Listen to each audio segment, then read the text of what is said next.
Se antes situamos o complexo de Édipo como estrutura nuclear da constituição do sujeito, agora é necessário aprofundar as consequências dessa formulação no interior da metapsicologia freudiana.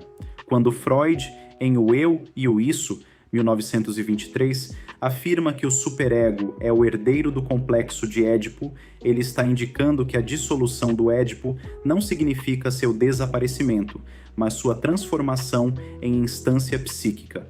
A autoridade paterna, antes vivida como obstáculo externo ao desejo incestuoso, é introjetada.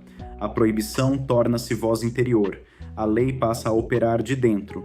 Isso tem implicações decisivas para compreendermos a formação do eu. O eu não nasce autônomo, ele se constitui atravessado por identificações. Em Psicologia de Grupo e Análise do Eu, 1921, Freud demonstra que a identificação é o mais primitivo laço afetivo com o outro. No contexto edípico, a criança abandona o investimento amoroso direto nos objetos parentais e substitui esse investimento por identificações. O menino, ao renunciar à mãe como objeto exclusivo, identifica-se com o pai. A menina, ao deslocar-se do primeiro objeto materno para o pai, reorganiza suas posições identificatórias de modo distinto. Em ambos os casos, o desejo incestuoso não é simplesmente eliminado, ele é reconfigurado. A ameaça de castração desempenha aqui papel estruturante. Em A Organização Genital Infantil, 1923, Freud esclarece que na fase fálica, a criança organiza a diferença sexual em torno da posse ou não posse do falo. Essa centralidade do falo não é biológica, mas psíquica. O falo opera como referência simbólica que organiza o campo do desejo. A constatação da diferença anatômica provoca uma reorganização das fantasias. No menino, a ameaça de perder o pênis funciona como limite à rivalidade com o pai. No caso da menina, a percepção da ausência é elaborada como privação e desloca o eixo do investimento libidinal. Em Algumas Consequências Psíquicas da Distinção Anatômica entre os Sexos, 1925, Freud descreve o percurso feminino como atravessado por essa constatação. A menina pode atribuir à mãe a responsabilidade pela ausência do pênis e afastar-se dela como primeiro objeto de amor. O deslocamento para o pai inaugura sua configuração edípica. A saída do Édipo, contudo, não se dá sob o mesmo mecanismo do menino. Essa diferença estrutural precisa ser pensada sem simplificações morais ou biologizantes. O que está em jogo é a maneira pela qual o sujeito se inscreve na lei e reorganiza suas identificações. O complexo de Édipo, portanto, articula-se diretamente com a teoria das pulsões. Em Além do Princípio do Prazer, 1920, Freud introduz a pulsão de morte, ampliando o horizonte da teoria. A ambivalência afetiva, amor e ódio dirigidos ao mesmo objeto, encontra no Édipo um campo privilegiado de manifestação. O pai é simultaneamente rival e modelo. A mãe é objeto de desejo e figura de dependência. Essa ambivalência é constitutiva. O conflito edípico não é apenas erótico, ele é também agressivo.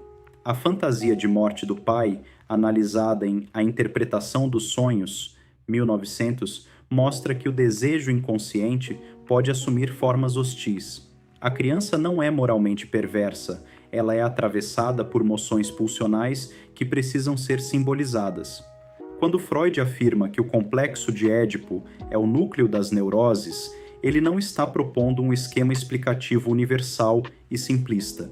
Ele está indicando que, na clínica, os conflitos ligados à autoridade, à culpa e à interdição frequentemente reenviam à estrutura edípica. Em Inibições, Sintomas e Ansiedade, 1926, a angústia é descrita como sinal diante de um perigo psíquico. A ameaça de castração torna-se modelo dessa experiência. O sintoma pode funcionar como compromisso entre desejo e defesa. O recalque não elimina o desejo, ele o desloca e o disfarça. Essa perspectiva permite compreender por que o Édipo ultrapassa o âmbito estritamente familiar. Em Totem e Tabu, 1913, a cena do assassinato do pai Primevo institui a lei e a culpa como fundamentos da cultura. A interdição do incesto não é apenas regra social, ela é estrutura que organiza o laço simbólico. A cultura, nesse sentido, é herdeira do conflito edípico. A renúncia pulsional que possibilita a vida coletiva encontra sua matriz nessa cena originária. Do ponto de vista clínico, é fundamental evitar uma leitura reducionista. Nomear qualquer conflito como edípico não significa compreendê-lo. O Édipo não é rótulo, mas estrutura. Ele exige investigação singular.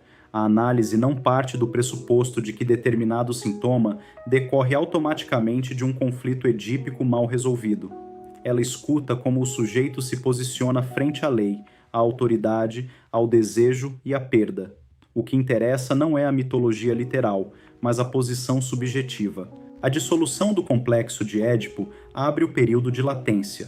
Parte das moções pulsionais é recalcada, parte é sublimada.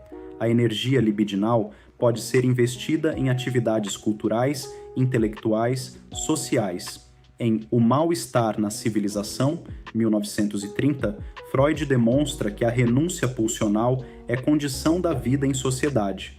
A cultura exige sacrifícios. O superego, como herdeiro do Édipo, mantém viva a exigência da lei. A culpa, nesse contexto, não é acidente, ela é efeito estrutural da internalização da autoridade. É nesse ponto que se pode compreender a profundidade da afirmação de que o complexo de Édipo é pedra angular da psicanálise.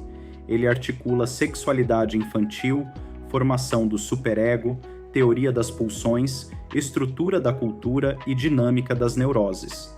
Ele não é episódio isolado do desenvolvimento, mas operador que organiza a passagem do narcisismo primário à inserção no campo do outro.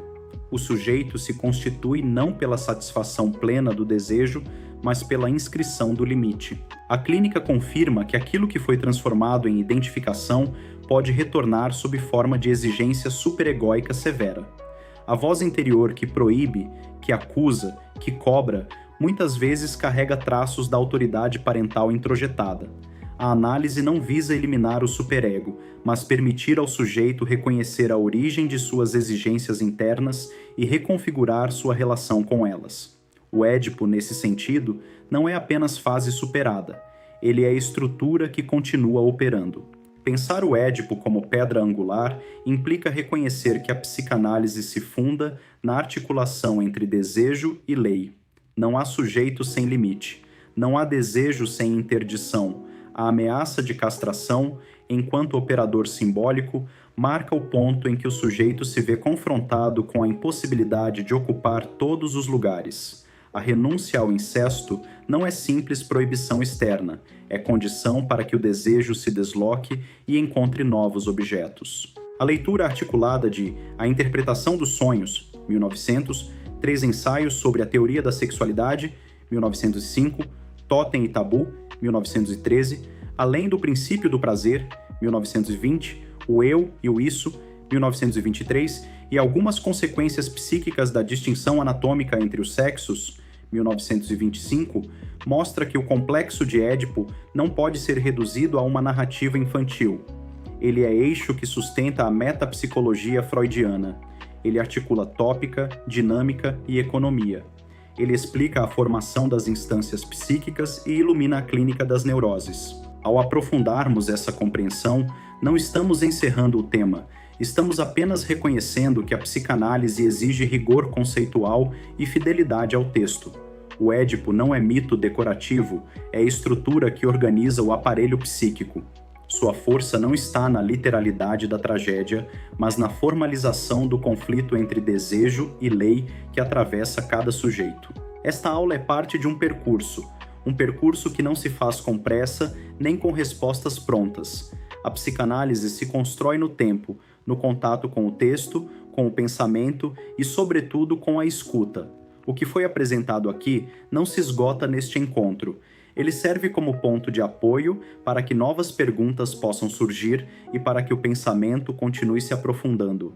A psicanálise não se oferece como um manual, ela se sustenta como uma experiência.